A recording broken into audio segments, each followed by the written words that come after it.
各位观众朋友，大家好，欢迎您收看藏人行政中央电视台本周西藏华语新闻节目，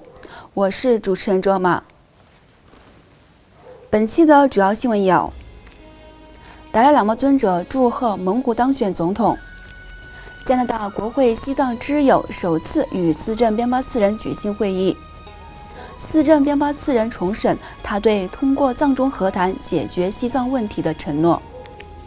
印度境内60%的藏人已接种新冠疫苗。联合国专家指控中国强行摘取被关押藏人和维吾尔人的器官。瑞士议会支持西藏小组讨论西藏行动计划。捷克参议院通过决议，呼吁抵制2022年北京冬奥会。美欧峰会关注中国在西藏侵犯人权的问题。日本西藏之家与韩国藏人社区举行网络会议。驻北美代表出席共产主义受难者纪念碑献花圈仪式。下面请看详细内容。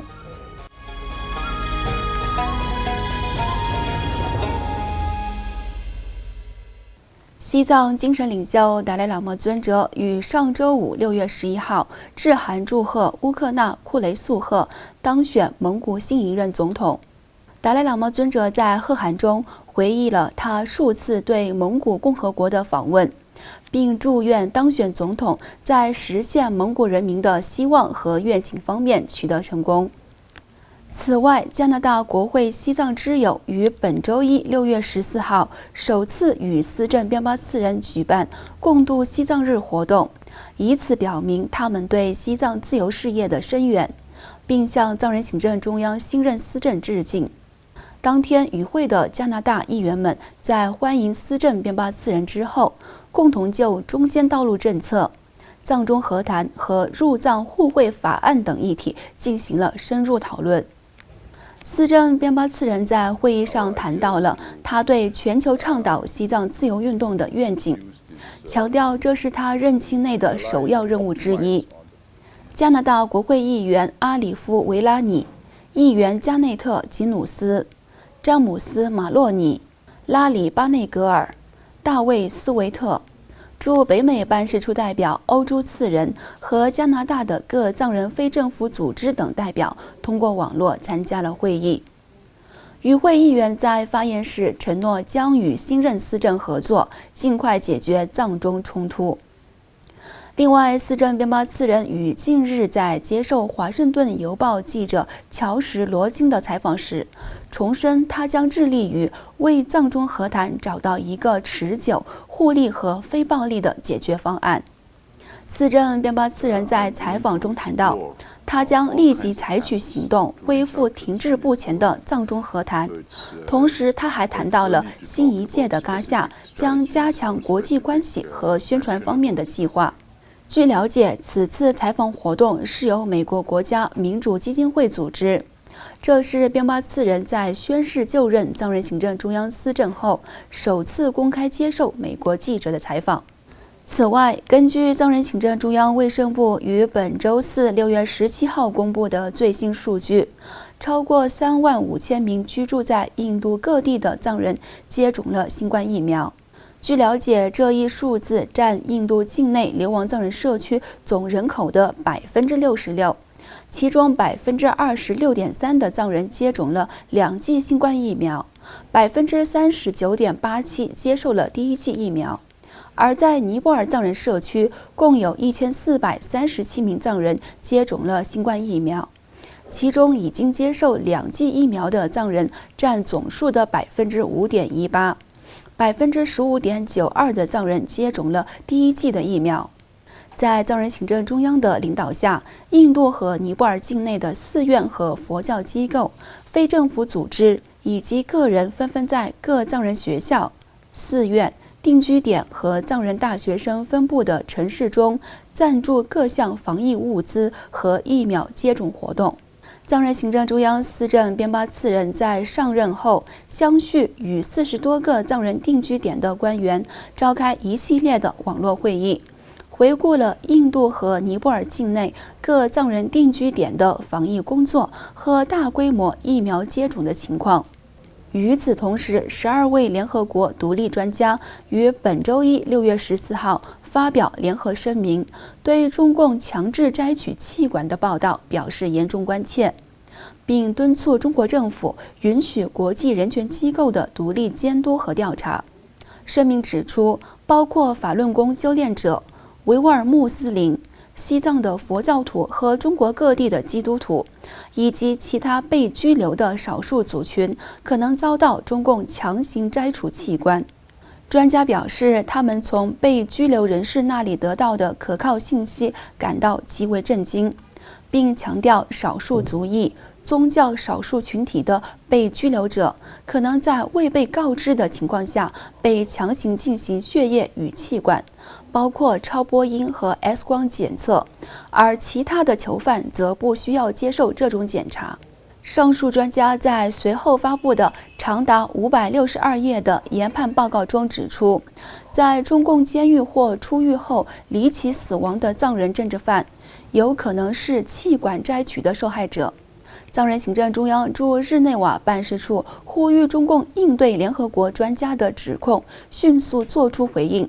并允许国际人权机构的独立监督和调查。另外，在瑞士议会于5月31号至6月18号间举行的夏季会议期间，瑞士议会支持西藏小组举办会议，讨论有关西藏问题的行动计划。据了解，会议广泛讨论了包括被瑞士政府拒绝庇护藏人的情况和西藏境内的整体局势。